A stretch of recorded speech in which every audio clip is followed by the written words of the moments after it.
Order in the court. She murdered her own husband for the inheritance.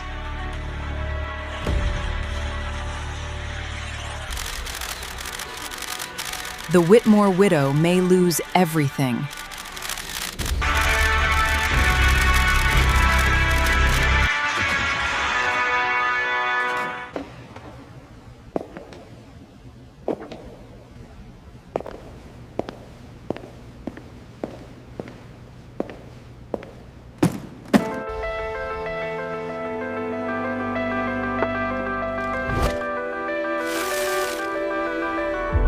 They had no idea who had just walked in.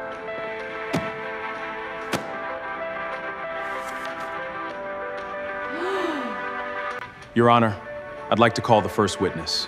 One hidden medical record, one financial secret, and an entire case began to collapse.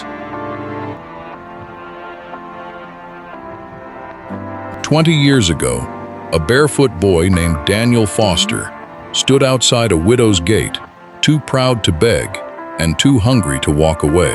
Her name was Eleanor Whitmore, and she was the only person in that entire town who ever stopped to really look at him.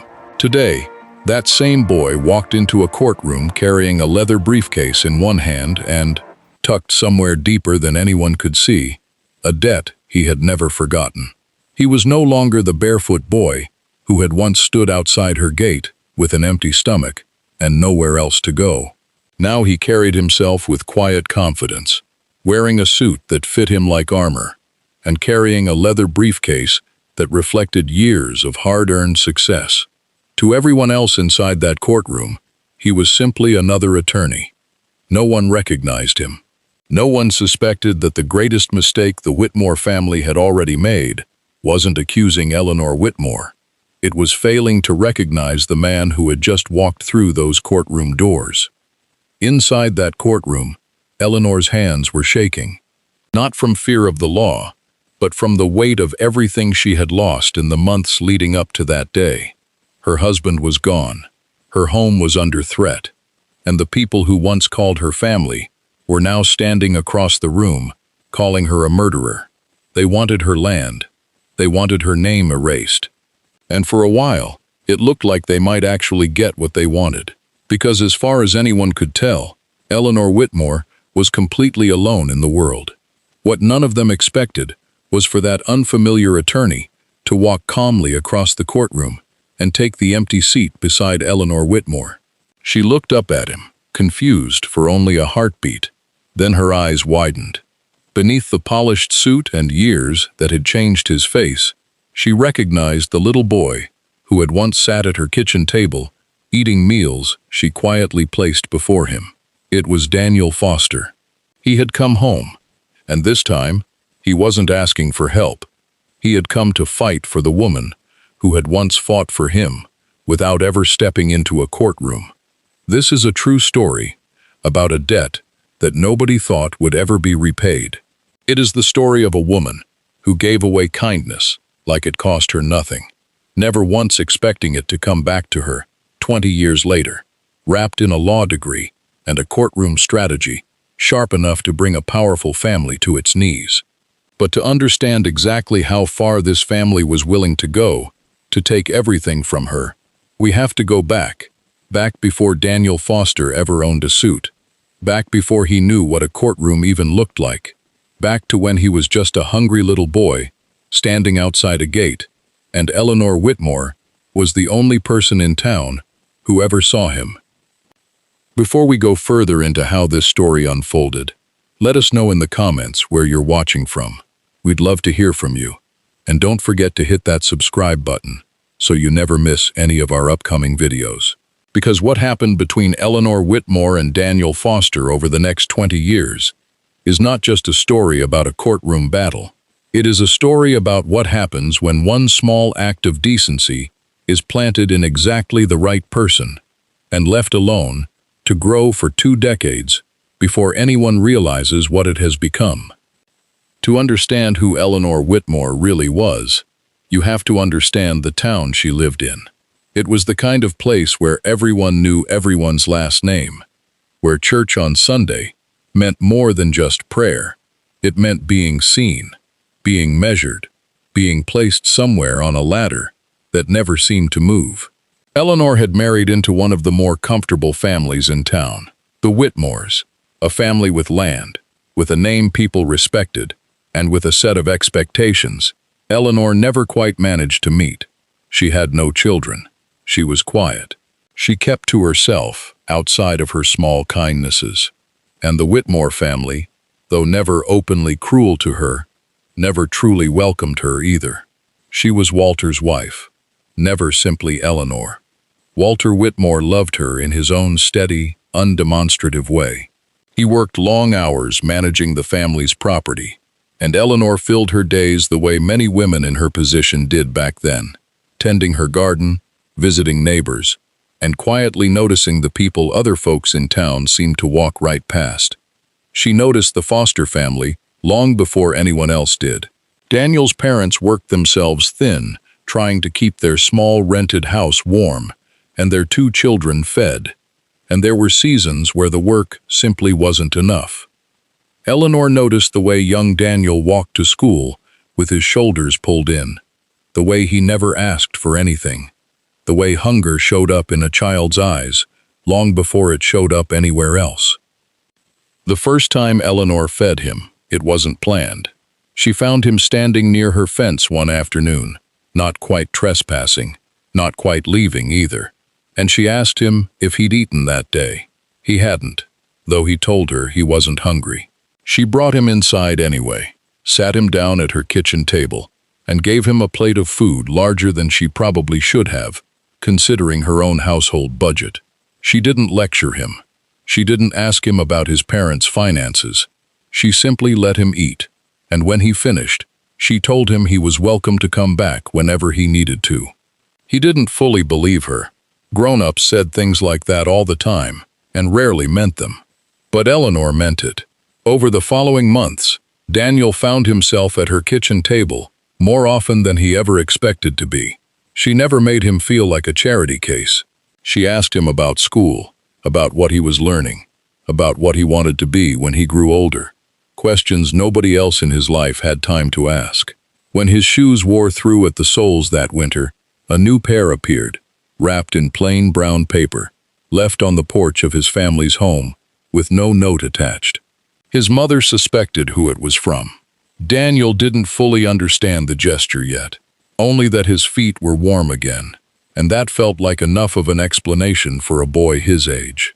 As the years passed, the pattern continued quietly, almost invisibly to the rest of the town. Notebooks appeared before the school year started. A warm coat showed up before the first hard frost, and more than anything else she gave him, Eleanor gave Daniel her words, spoken plainly and repeated often enough that they eventually settled somewhere permanent inside him. She told him that where he came from didn't determine where he was going. She told him that poor was something that happened to a family, not something a person had to carry with them forever. She told him, more than once, that she believed he was going to become someone people would remember, and that whatever happened, he was never allowed to give up on that. There was one afternoon Daniel would carry with him for the rest of his life. He was maybe 12 years old, humiliated after being mocked at school for his second-hand clothes, and he told Eleanor he was thinking about dropping out the moment he was old enough to work full-time, just to stop being an embarrassment to his family. Eleanor didn't scold him. She sat across from him at that same kitchen table, folded her hands, and told him that the boys laughing at him would spend their whole lives in that same small town, saying the same small things, while he was going to walk out of it and build something none of them could imagine. She told him to remember that moment, not because it hurt, but because one day it would mean nothing to him at all. While Eleanor was quietly shaping the future of a boy who wasn't even her own, tension was building inside her own family. Tension she hadn't fully allowed herself to notice. Walter's siblings, particularly his older brother Gerald, had never fully accepted the idea that Eleanor would one day have any claim to the family's land and holdings if something happened to Walter. Family gatherings grew colder over the years, filled with pointed comments about inheritance, about what was rightfully Whitmore property, about outsiders who married into money they hadn't earned. Eleanor brushed most of it off as old family friction, the kind every family seemed to carry beneath the surface of polite conversation. She had no idea how much that friction would matter one day. By the time Daniel turned 18, he had already begun preparing to leave town, first for college on a scholarship he'd worked years to earn, and eventually for law school, a path almost nobody from his neighborhood ever managed to walk. Eleanor was there the day he left, standing at the edge of the bus station parking lot, reminding him one final time of what she had told him years earlier at that kitchen table.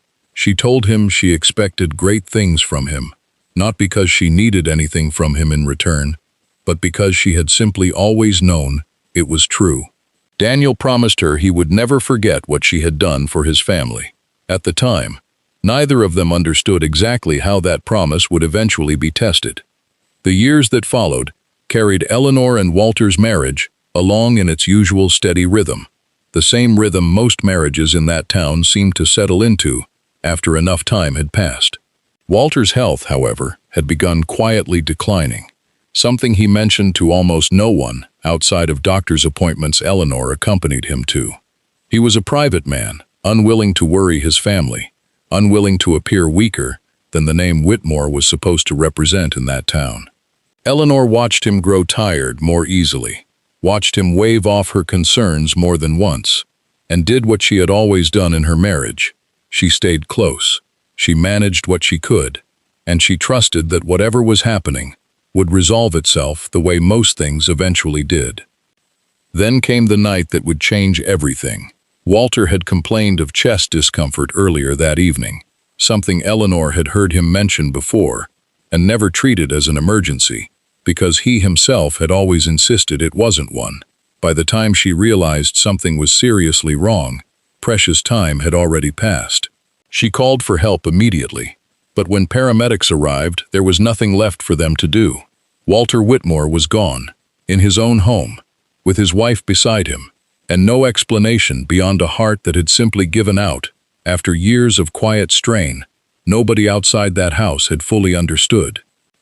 Grief moved through Eleanor, the way it moves through anyone who loses a spouse of that many years, slow and disorienting, arriving in waves she couldn't predict or control. She barely had time to process the silence of that house before the Whitmore family descended on her, not with comfort, but with questions. Gerald arrived within days, along with Walter's sister Patricia, and the conversation that should have been about grief quickly turned toward the property, toward the accounts, toward what Eleanor intended to do with everything Walter had left behind. Eleanor, still numb, assumed their urgency was simply how some families processed loss. She had no idea it was the opening move of something far larger. Within weeks, rumors began circulating through town. Rumors Eleanor didn't hear directly at first, but felt in the way people's eyes shifted when she walked into a store, in the way conversations quieted slightly when she approached. Someone had suggested, quietly at first, that Walter's death hadn't been as simple as a failing heart. Someone had mentioned that Eleanor stood to inherit everything, that she had no children to share it with, that a woman alone, with property that size, had motive enough for anyone willing to imagine the worst. Gerald didn't start the rumors publicly himself. He didn't have to. He simply let them grow, occasionally adding a comment here or there about how strange it was that Walter had seemed fine just days earlier. The accusation became formal, faster than Eleanor could fully comprehend. Gerald and Patricia filed a claim disputing her inheritance, citing what they called suspicious circumstances surrounding Walter's death, along with a request that the property be frozen and reviewed while an investigation took place. Eleanor sat in her kitchen, reading the legal documents delivered to her door, the same kitchen table where she had fed a hungry boy years earlier, and felt something close to disbelief settle over her. She had lost her husband weeks earlier. Now she was being told she may have caused it, by the very people who had never once treated her like family to begin with. The investigation that followed was slower and more grinding than anything Eleanor could have prepared for. Investigators reviewed medical records, questioned neighbors, asked about the state of her marriage, about whether she and Walter had argued recently, about whether she had anything to gain from his death beyond simple inheritance. Every question felt designed to make an ordinary grieving widow sound like a calculated schemer. The town, never entirely sure what to make of Eleanor to begin with, split into camps. Some defended her, insisting they had never known a kinder woman. Others, swayed by Gerald's carefully placed comments, began wondering aloud whether they had ever truly known Eleanor Whitmore at all. The whispers became almost impossible to escape. Mothers pulled their children a little closer when Eleanor walked by. Conversations stopped the moment she entered the grocery store. People who had once smiled warmly now looked away, unwilling to meet her eyes. Even old friends crossed the street, rather than risk being seen, standing beside her. Every trip into town felt like standing trial, long before she ever entered a courtroom. Financially, Eleanor found herself trapped almost immediately. With the estate frozen pending investigation, she had limited access to funds that had once been simply hers and Walter's together. Legal fees mounted quickly, and the attorney she initially hired, a modest small-town lawyer with no experience against a family as connected as the Whitmores, was outmatched from the very first hearing. Gerald had hired a sharp, aggressive attorney from the city, a man who understood exactly how to use both the law and public opinion to his advantage. Eleanor sat through hearing after hearing, watching her own defense crumble under pressure it was never equipped to handle, and slowly, the reality of her situation began to set in. She might actually lose. Isolation crept into Eleanor's life, the way isolation always does, quietly and then completely. Friends who once visited regularly grew distant, unsure how to navigate a friendship shadowed by public accusation. Neighbors, who once waved warmly, now offered tight, uncertain smiles. Eleanor spent most evenings alone in that same house, going through old photographs, old letters, anything that reminded her of who she had been before all of this began. Among those old items was a small stack of report cards and school photos a young boy had once given her as thanks. Years earlier, tucked away, and mostly forgotten. She had no idea that boy was about to become the most important person in the fight of her life. Meanwhile, Daniel Foster had built exactly the kind of life Eleanor had once promised him he was capable of building. He had graduated law school with honors, spent several years working under experienced attorneys in a respected firm 2 states away, and had recently begun taking on his own cases that mattered to him personally, rather than simply cases that paid well. He hadn't been back to his hometown in years, though he thought of Eleanor often, especially during moments when he doubted himself, remembering her voice at that kitchen table, telling him he wasn't allowed to give up. What eventually brought her name back into his life wasn't a phone call or a letter. It was a small mention in a local newspaper archive he came across while researching an unrelated matter back in his hometown's public records. The article was brief, buried among other local court filings, but her name stopped him instantly. Eleanor Whitmore, accused in connection with her husband's death, property dispute pending review. Daniel read it twice, then a third time, refusing to believe it referred to the same woman who had once fed him at her kitchen table and told him he would become someone. He made calls that same week, first to old contacts back home, then eventually reaching out directly to Eleanor herself. When she answered the phone and heard his voice, it took her a moment to place him. The boy from years ago now sounding fully grown, confident, and asking her one simple question. Did she have a lawyer who was actually fighting for her? Daniel arrived back in town within days, and the moment he stepped through Eleanor's door, both of them understood this reunion carried a weight far beyond a simple case. He sat across from her at that same kitchen table, the one where he had once eaten meals he couldn't afford, and heard words he never forgot, and told her plainly that he intended to represent her himself, free of charge, for as long as it took. Eleanor tried to refuse at first, insisting he had his own career, his own life, that she couldn't ask this of him. Daniel reminded her gently that she had never once asked him for anything in all the years she'd helped his family, and that this was never a debt he intended to leave unpaid. Taking over Eleanor's defense meant starting almost entirely from scratch. Daniel spent his first weeks back combing through everything the previous attorney had gathered, most of it disorganized, incomplete, and clearly overwhelmed by the scale of what the Whitmore family's legal team had built against her. He requested Walter's full medical history, going back years before his death, something the original investigation had only partially reviewed. He interviewed the paramedics who responded that night, along with the physician who had treated Walter previously, piecing together a far more detailed picture of a man whose heart condition had been quietly worsening, long before Eleanor had any reason to suspect it was life-threatening. What Daniel found buried within those medical records became the foundation of Eleanor's defense. Walter had, in fact, visited a specialist 18 months prior to his death, a visit Eleanor herself had never known about, where he had been warned about early signs of heart strain and advised to reduce stress and seek regular monitoring. Walter had never followed up, never mentioned the visit to Eleanor, and had continued managing the family's property and business affairs under the same demanding schedule he always had. Daniel obtained the specialist's original notes and testimony, establishing clearly that Walter's death, while sudden, was consistent with a documented, pre-existing condition rather than anything resembling foul play. While building the medical case, Daniel also began quietly investigating something else entirely, something that had bothered him from the earliest days of reviewing the file. The speed and intensity with which Gerald had pursued both the accusation and the property claim seemed disproportionate to simple family concern.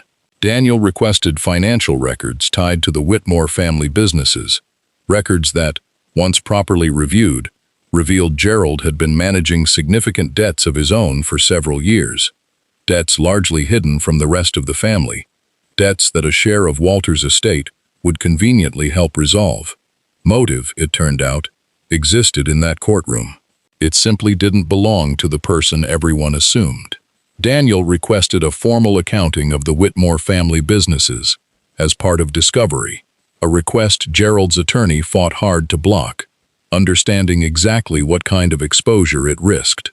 The judge overseeing the case ultimately ruled in Daniel's favor, ordering the financial records released. What those documents revealed painted a picture entirely different from the one Gerald had spent months building in public opinion. A picture of a man under serious financial strain, quietly hoping a contested inheritance dispute might resolve itself in his favor before anyone looked closely enough to notice why he wanted it resolved so badly. As the court date approached, Daniel prepared Eleanor carefully, walking her through what to expect, reassuring her that the evidence now firmly supported the truth she had known all along. Eleanor, for her part, found herself both terrified and strangely calm, comforted by the fact that the boy she had once fed at her kitchen table was now the person standing between her and losing everything. She often found herself thinking back to that afternoon, years earlier, when she told a discouraged 12-year-old boy that people would remember him one day. She hadn't imagined it would happen quite like this, but she found a quiet, aching pride in watching it unfold, exactly as she had once promised it would. The hearing itself unfolded over several tense days, with both sides presenting their case before the judge. Gerald's attorney attempted to paint Eleanor as a woman who had benefited conveniently from her husband's death, pointing repeatedly toward the size of the estate and the absence of children to share it with. Daniel methodically dismantled each claim, presenting the medical evidence first, then the timeline of events that night, then finally, carefully, the financial records revealing Gerald's own mounting debts and his clear incentive to see the estate divided in his favor. The courtroom grew noticeably quieter each time Daniel introduced another piece of documentation Gerald's team had not anticipated being uncovered. For the first time since the proceedings had begun, Gerald's confidence visibly cracked. His fingers tapped nervously against the table as he leaned toward his attorney, whispering in hurried bursts. A sheen of sweat formed across his forehead, and the certainty that had colored his face at the start of the trial slowly gave way to unease. With every document Daniel introduced, the courtroom's attention shifted.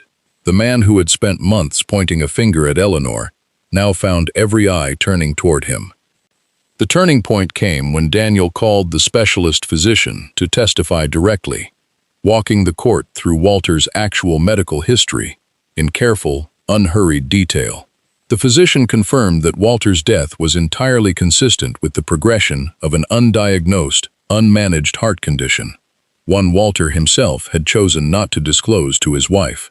Eleanor sat quietly through this testimony, hearing for the first time the full extent of what her husband had kept from her, feeling both heartbreak over his silence and relief that the truth was finally being spoken aloud in a room that had spent months assuming the worst about her instead.